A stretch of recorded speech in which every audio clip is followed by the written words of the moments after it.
خطبہ نمبر 170۔ آپ علیہ السلام کا ارشاد گرامی دلیل قائم ہو جانے کے بعد حق کے اتباع کے سلسلے میں۔ بسم اللہ الرحمن الرحیم۔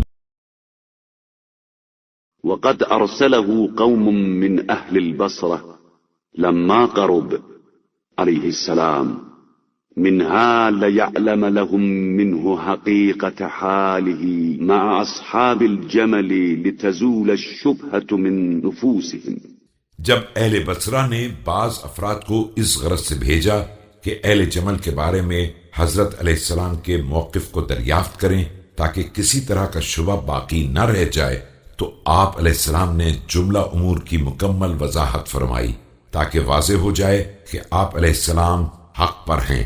فبين له عليه السلام من أمره معهم ما علم به أنه على الحق، ثم قال له بايع، فقال إني رسول قوم ولا أحدث حدثا حتى أرجع إليهم۔ اس کے بعد فرمایا کہ جب حق واضح ہو گیا تو میرے ہاتھ پر بیعت کر لو۔ اس نے کہا کہ میں ایک قوم کا نمائندہ ہوں اور ان کی طرف رجوع کیے بغیر کوئی اقدام نہیں کر سکتا ہوں۔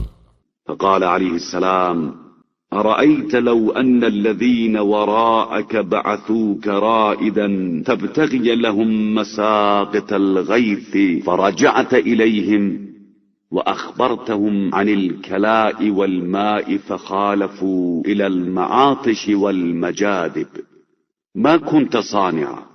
فرمایا کہ تمہارا کیا خیال ہے اگر اس قوم نے تمہیں نمائندہ بنا کر بھیجا ہو تاکہ جاؤ تلاش کرو جہاں بارش ہوئی ہو اور پانی کی کوئی سبیل ہو، اور تم واپس جا کر پانی اور سبزے کی خبر دیتے، اور وہ لوگ تمہاری مخالفت کر کے ایسی جگہ کا انتخاب کرتے جہاں پانی کا قحط اور خشک سالی کا دور دورہ ہو، تو اس وقت تمہارا اقدام کیا ہوتا؟ قال كنت تاركهم ومخالفهم إلى الكلاء والماء، فقال عليه السلام فامدد إذن يدك۔ اس نے کہا کہ میں انہیں چھوڑ کر آبودانی کی طرف چلا جاتا۔ فرمایا پھر اب ہاتھ بڑھاؤ اور بیعت کر لو کہ چشمہ ہدایت تو مل گیا ہے۔ فقال الرجل فوالله ما استطعت أن أمتنع عند قيام الحجة علي، فبايعته عليه السلام والرجل يعرف بكليب الجرمي۔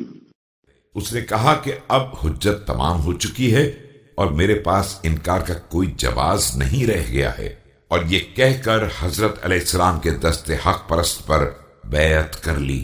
تاریخ میں اس شخص کو کلیب جرمی کے نام سے یاد کیا جاتا ہے۔